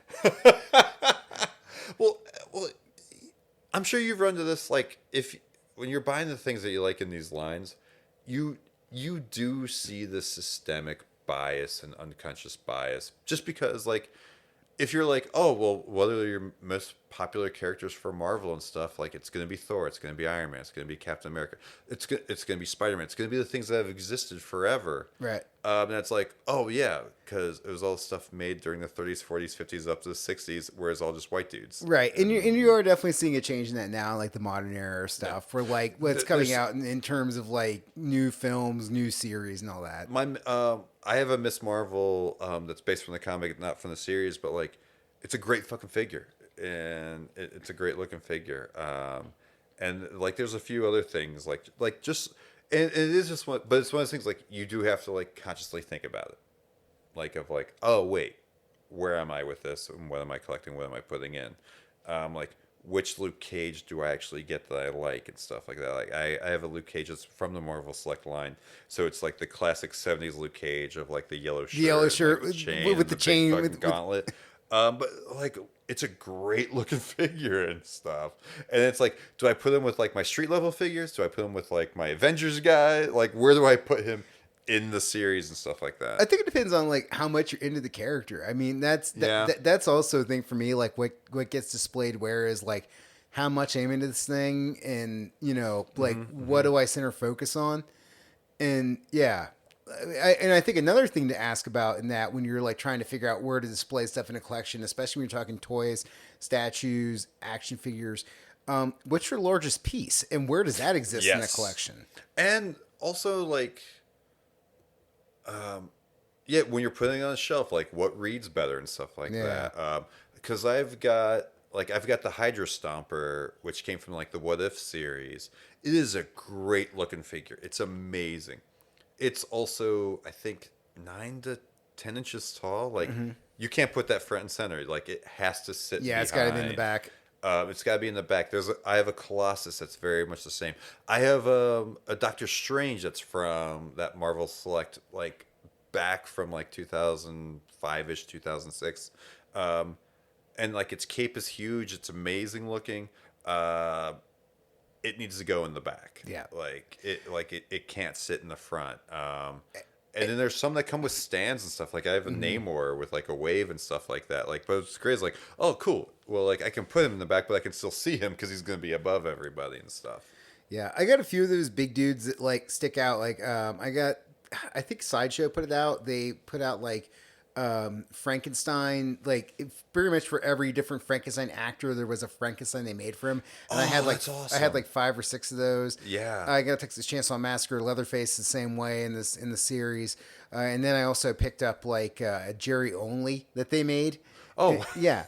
But yeah, and then also the same thing. I have like one of those. I think it's 18-inch tall stormtroopers, and that's instantly like, well, this now lives in the corner because it towers over everything else in the collection. Like, you know, my other tallest figures are like 6 inches or so, and all of a sudden this thing is like 3 times the size of it. Yep. Yeah. You know, and then and I got a couple xenomorphs that are also like that. Where I got a 24-inch tall NECA 25th anniversary alien. And then I also got one of the remakes that they did of the Kenner ones. Like, so listener, this is hilarious. So back in the day, they used to make fucking toys the for commercials anything, for these are great for anything. And somebody was like, let's make a toy of Alien. Like, that's a fun thing. It's like, were you guys seriously showing fucking children Alien back in like 1978? They'll squirt water and stuff. Yeah. It has like clicking teeth and shit. It's terrifying. But I got one of those for a collection. I also have I think it's at least a foot tall, maybe a little bigger. I have a Biggie Smalls in a white suit. Nice. Which also is always a nice, question: yeah. where does Biggie fit into my collection? Yeah, where do you put Biggie? Where Yeah. does Biggie live? So yeah, having big stuff is always interesting in a collection. It is like, where does this thing live? Do you have any like props in your collection? I don't have any actual props. I do have a Captain America shield, and I do have Thor's hammer. And then one thing I was doing is I got for like the kid costume helmets, I got like an Iron Man, I got a Black Panther, I've got Miles Morales, Nice. Spider-Man, and then what I was doing, and then I've got like a Batman one.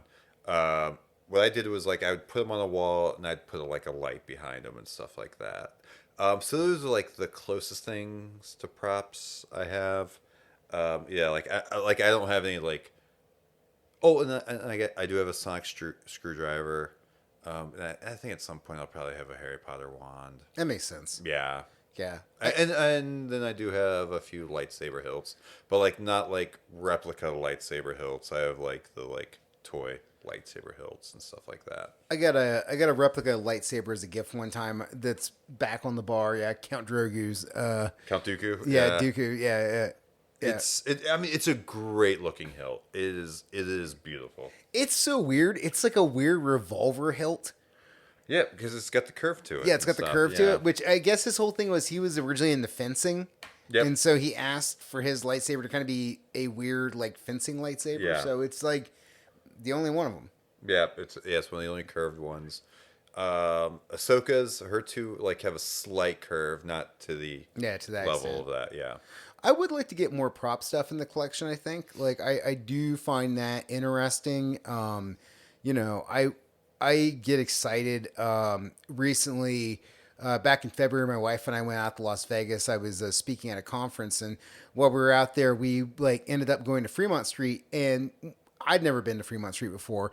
And what I thought was cool, but have you been to Fremont Street? I've 20 years ago. Okay. Yeah.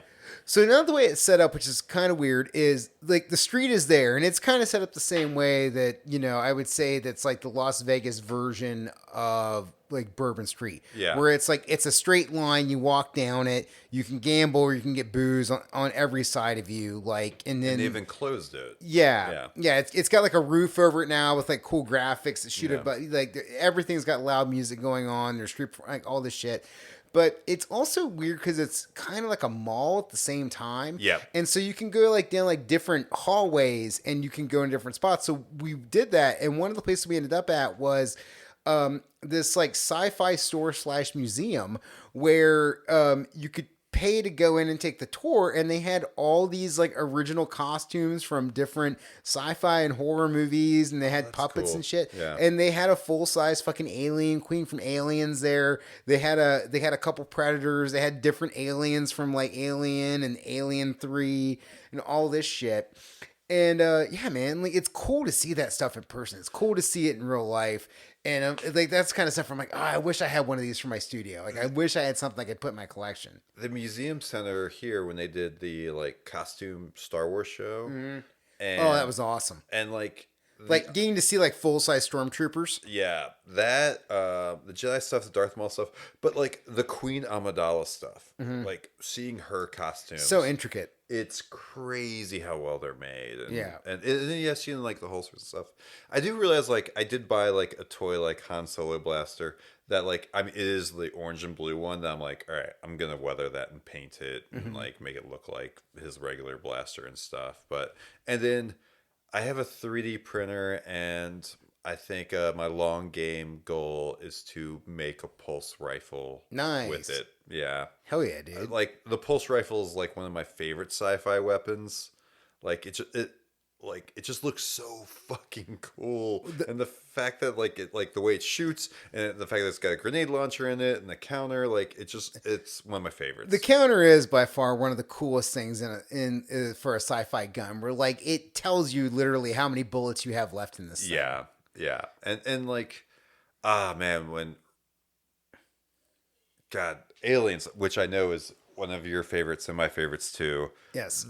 When Ripley is riding the lift down, and she is she's duct taping the flamethrower, the pulse rifle together, and she's getting everything ready, and just the tension of that moment is like and just like also like watching the Marines use the thing and the grenade launcher, like it's so fucking cool.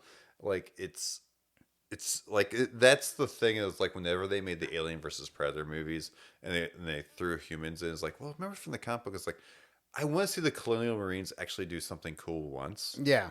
in the movie. I want to see the fucking jet do something cool. I want to see the mover. Like I want to see all of that in a movie, but used actually like strategically and well. Yeah. Yeah, 100%. No, that definitely Cameron's Aliens. I mean, the impact that that movie has had and the staying power that it's had and the influence it's had on other stuff. And even today in pop culture, like they recently just released this video game, I want to say maybe like 6 months ago, where it's like you take command of of the alien Marines, like you have like a platoon of them, and then you have to go into different strategic situations and fight aliens. Like it's just something that I don't know. To me, it's forever cool. It's forever interesting. I think literally the first Marine you meet in the walkthrough. I know that voice actor, Leilani Barrett. Nice. Yeah, he's a local guy. Actually, he's from Cleveland, but he used to do, stuff down here as well. But yeah, I think he's the very first Marine you walk into. Sick. Yeah. So Yes. so what's your price ceiling for collecting? Do you have a spot where you're like I can't go above it? That's a great question because right now the price point that they're selling things at, I'm really frustrated at. So I'm frustrated in all collecting right now. So go off. yeah. So the fact that like obviously with the pandemic and inflation, prices were going to go up. I don't think they needed to go up the way they did, and I already thought the $20 price point was a little bit high. The fact that like now they're trying to ask you for $24, $25 for things. Unless I'm like, I don't know if I'll ever find this figure again and I need to get it, I'll only buy it like at your Target or your like firsthand store. If I'm like, I have to have this and I don't know if I'll ever see it again. Because I also think like us compared to like the rest of the country, especially California, Texas, and bigger markets Yeah. and stuff, like we'll get things later, but also we won't get them in quantity the way we see the other markets see them and stuff. And can I throw us on a side rant right now? Like I have been totally priced out of ever collecting Legos because like it's such a crazy amount. Like I was at a Target a month ago and I saw the Nintendo Entertainment System Lego set that they made. And I looked and I was like, I know this thing's not sticking around. I know this thing's gonna be worth something or whatever, but man, I just cannot. And like I'm like, but I'm an out of the box collector. I'm gonna go home and put this thing together. I can't justify dropping $350 on this thing. Yeah. Like it's literally like close to $400 for a fucking Lego set. Yeah, the fact that like I think the like Optimus Prime is like 150 or something, 160, and like that seems reasonable compared to that. Yeah. Is like whoa. But and they got cool shit. Like they have a typewriter thing I looked at because like my wife Lauren is a writer. You know, I literally have a typewriter tattooed on me because of her as like a tribute tattoo. And you know, I was like, oh, this could be like something cool I could like gift and like we could build together. But again, it's over $100. I'm like, dude, I can't spend this. You know what gets me is like for like Lego specifically, but then like one thing I love. So like the thing that gets me is like their architecture series was like I think they were like $80 to $100 for like Falling Water and like a bunch of like buildings. And I was like, those are cool, but like for the size of them, I was like, that's not 80 to 100. Yeah. But then one thing I did do is. So the 60s Batmobile, Nice. the Batman Batmobile, Yep. and they released a tumbler, not the like super one, for like they were all $30. That's exactly what I want to spend for that. Like I could argue a little bit less, but like yeah, like I was like, I'm fine with that. I did buy the Batwing, and they actually like that was like 37, and then the 89 Batmobile they're trying to sell for like 40. I'm like, this isn't a $50 set. Yeah. Like if you had this at 35, without hesitation, I'd buy this thing. Uh, but then like the regular figures is like, yeah, like Hasbro's trying to sell a bunch of them for like 25 or 30. Like I will wait for Target to sell them for like 12 Yeah. or 10. Yeah. And then actually right now, if you walk into an Ollie store, it's crazy how many of the Star Wars and and I'm sorry, Marvel stuff you can find for like $7 to $9. Yeah, I see NECA stuff where it's like $40 in a box, and No. I'm like, dude, I'm just gonna go when Especially it's if I'm gonna loose. open it. Yeah, and I'm like, I'm just gonna find this loose at Toy Department, or I'm gonna Yep. find this loose at Toy Vomit, and I'm gonna get it then. Like, there's not much that I need to have at this point. I also don't want to spend that much if I'm gonna open it.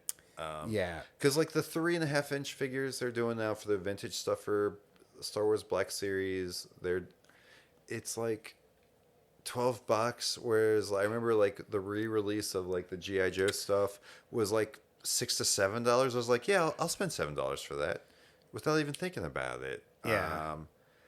So, though I did spend like I think $40 for like a Human Torch and like 40 for like a Rogue, because like for some reason Rogue action figures, X-Men Rogue, always go for super high. I mean, she is hot. Yeah, that's the exact that's- reason. And I think for a lot of guys in our age range, that was a very coming of age cartoon. Yeah. The Human Torch. There was a Walmart exclusive Human Torch that was very expensive. There's also anytime black suited Spider-Man was released. I actually bought one. I didn't even open it. They go for expensive. The Black Series Star Wars stuff, the Bad Batch stuff. Black Series is definitely money. Yeah, like usually like I got Wrecker because like Target like sold them at half price, and like I picked them up then. I got Tech and the smart guy. No, I got Tech's smart guy and Echo. I got Echo loose from like Toy Department. But like I never saw a Hunter and I never saw a Crosshair at the stores. And like they're all now like $70 and stuff. Damn, dude. Ezra, I'm waiting to like either find loose at Toy Department or like they're gonna be releasing them because of the Ahsoka series and stuff like that. I already got my Ahsoka. I already got my Hera. I already got my Sabine. It was really funny because like Rebels, like they all released them all in Black Series, all from the Rebels like cartoon, and they did all right. But then like years later, they all became super valuable because I was like, oh shit, they're all starting to make stuff with these things, and no one bought the stuff. So like that shut up in price. I do think that's an interesting part of Star Wars right now, where there is stuff that's coming out now that was part of a cartoon, but now it's like part of like the actual film canon, where it's like it exists in a 3D realm, it exists in the real world, like it's no longer just like a side piece cartoon thing, like it is here. Yeah. And now like people that are like in normie America are discovering on Disney Plus and are like, oh, this thing. Yeah. And like even like Rogue One, like they released those figures, and then they like I remember getting them either between loose at Toy Department or like when they went on super discount. Because I was like, yeah, I went in Jenna or so, because she was fucking cool. But like it is amazing to see what like Mandalorian stuff was super like in demand, and like now like you can find a Mandalorian in box new for like $10, super cheap. The video game stuff is actually the stuff that's going for like actually premium prices right now, like in box new and stuff. I'm waiting for them to kind of like go down. But yeah, if you go to Ollie's or if you go to Ross, like you can find a bunch of that stuff now for Nice. super cheap, like around $8 or $9. Hell yeah. Yeah. Have you ever made a diorama for any of your toys? I have not. It's funny you bring that up because like one thing I've thought about is I still have floating around in boxes all of my original GI Joe stuff. That's all opened, all played with and stuff. And I've thought about how cool would it be to make a huge battle scene of that. Haven't done it yet. Don't know if I will, but it's in the back of the head. Nice. Hell yeah. I I wonder about that too. Like if I ever got the space to do it, like it would be cool to be able to like have staging and be able to set stuff up. Yeah, I'd like that. yeah. I also like to do that display. I think I need a little more physical, like of a footprint. Yeah. And this is in my office. I'm still also trying to make that my working space and everything. It's like, well, if I do that, would I still be able to work within the space and stuff? So, Well, look, was there anything about toys, statues, action figures that we didn't hit upon that you want to talk about? I think one cool thing I've really like in figuring out the displays, or if you're thinking about getting into this, one thing that became very popular was displays. If you go look at a bunch of stuff on YouTube and stuff, the toll from IKEA and the I can't think of the other case that's like it's got a door, it's got a bottom. It's like a Ricasa, I think is what it is. Don't worry about getting the Tolfs. They're not they're not as sturdy. Get the other one because it also has some metal, so you can do magnet stuff with it, and it's not as easy to light. I will say that. But like, have fun with the lighting and stuff. Like I've totally like, and also like take your time. Yeah, I think what you're saying is very true and very big. Like the idea of like how do you physically display having, you know, action figures, toys, statues, like how do you lay this out and then putting stuff around it with lighting, you know, stuff to enhance what these 3D things look like. Yeah, and like, I'm still working on like a few of the cases and stuff, but things will go on sale, and also things that like so I remember like the IKEA de Tolf was like because it was literally just like a glass case. Yeah. And like it had space for lights and stuff that like you could just get some LED strips on and stuff. And then IKEA like stopped making them and they've gone back to it, but then like they've raised the price. Uh it's not the best case. It's a good case. I've got two myself. I like the other. It's like the Rescafire. I can't think of what the name of it is now, but like, it's like always wait, and you'd be surprised by like, if you don't have like, if I have to have this done by this point, or like this date, if you just wait, it's amazing what you can find on Facebook Marketplace. And like, you're like, and if you're like, oh, that's not the exact thing, then don't buy it. But you'll always find things cheaper on certain like platforms and stuff, and also like you'd be amazed by like what you can make by yourself. That's true. And listener, if you want to go down a fun rabbit hole, go to YouTube and just type in toy collection. And you will see a lot of cool shit. Like that is definitely something that's made me like reevaluate like how I display stuff is by looking up videos that people have made of like their walkthrough. Yeah. Which a lot of time the ones that are like the major collections, it's somebody's entire house or apartment that they've just been taken over by statues and toys. Well, and like your like live table here, and like the pipes you have here, like that piping is super cheap. Mm-hmm. And like you can frame anything with that with a little wood, and all of a sudden, man, it looks fucking amazing. Yeah. You put that with some lighting, and like that, and like you do the same search on Etsy, like there's so many good ideas on there on how to do things. 100%. Well, look, man, like, what's the future? Like, I don't feel like you're going to quit collecting shit. It seems like this is going to go on. Do you have, like, a goal that you're working towards, or is there something that you're trying to eventually wrangle into your collection? What's the future? That's a very good question. So, one very direct project I have is what I love about these things is in illustrating these characters and stuff like that, having references, like you literally can light these things and like use them. And like you'll see a lot of like toy photography on like Instagram. Is like I don't want to get into toy photography. I think there's so much good shit out there. I don't want to compete with that. But wait, can we bring this up? Can we talk about you and Superman throughout the years? Yes, yes. So I guess the one bit of toy photography I've done is I carry a Superman everywhere I go, and then I would take pictures of him in the real world and stuff. And usually it was me just holding it over the camera, and it. What was amazing was talking to people about it afterwards. Be like, "How'd you do that? Did you just like throw him up and then take a picture?" I was like, "No, like it, like actually, if you look, like his one hand is my thumb. Like, that's what's going on there."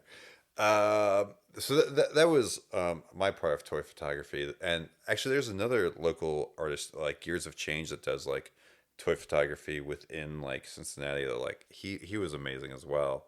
But for me, shooting like some of these figures and like getting source material for like bigger, large paintings with like my like throwing paint style and like my 3x4 foot style paintings, like using it as like kind of like source imagery, I think is like the long game for me Hell yeah. and stuff. I like Yeah. that. I like that idea.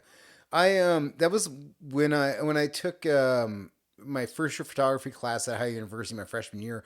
My entire first series was all about just me taking photos of toys. Yeah. And doing that, and it's so fulfilling and fun, man. Like it Yeah. is really cool the way you can set toys up, the way you can tell a story, like the way you can place them.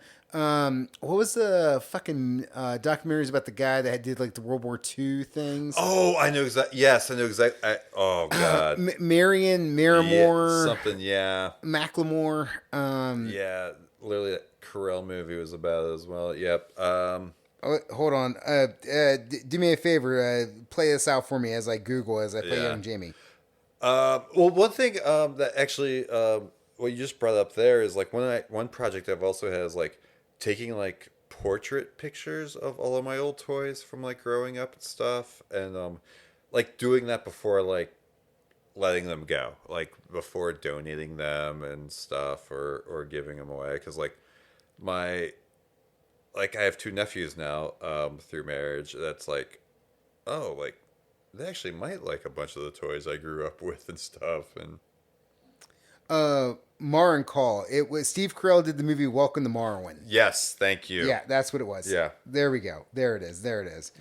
But yeah, like again, all that stuff is just so cool to be able to like see and experience. And I love people are doing it now with like using like smoke effects sometimes or lighting fires or You got fireworks. there's like all yeah. sorts of cool shit going off. look like, amazing. mimicking Or- explosions. Or like the way they like if they place them in front of like their laptop and like the laptop becomes like the volume that like they're doing for like Star Wars stuff now. Yeah. Or like it's like the blue screen or the green screen. Like it looks, or if they recreate like classic comic book covers and stuff like that, like fuck yeah. Do that. That's Yeah. amazing. It's fucking rules. Yeah. I think where I'm at on my toy collecting journey is I think I'm down to, well, again, I'm always going to collect Xenomorphs, Leatherfaces, Jasons, and Predators. Yeah. Like, that's always going to happen. But as far as, like, other toys, I'm pretty much into, like, vinyl toys now. Like, I like vinyl art toys. Oh, nice. Yeah. Like, yeah. I'm getting into that whole, like, subculture of, like, the Kozik stuff and like the Ron English stuff and all that, where it's starting to collect. And you know, I've got stuff from Kid Robot in the past and all that, but just kind of that whole lane. There's a really cool toy art gallery in Kentucky, Northern Kentucky, called Earth to Kentucky. Yes, it's great. They Such have a great amazing shop. stuff over there. Yeah. Go to Earth to Kentucky. It's an amazing shop, listener. And like my buddy Jamie is now like making custom toys, so I've started collecting what Jamie's making. Cool. You know, and it's just it's cool stuff. So I think that's kind of where I'm at now. I think I'm into like the artsy vinyl toys. I want the shit that like, you know, is kind of rare and is just kind of Getting made by weird companies, and yeah. and it's just like, you know, it's kind of its own one-off piece, because it's the same reason like why I enjoy original art. You know, like I enjoy original paintings, I enjoy owning original drawings.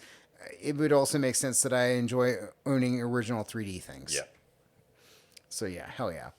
Well, look, man, Dave, thank you so much for coming on the show, doing the thing. Plug your shit before you get out of here, Rick. People find you on Instagram and give us the dates one more time for Horror Survival Camp. Awesome. Yeah. So you can find me on Instagram at Dave Effin Powell. And then you, if you're in the area, please come to the Overlook Lodge every Wednesday in October Wednesday in September and October. We've had a few beers. Horror movie survival camp with me and my partner, Kayla McWethy.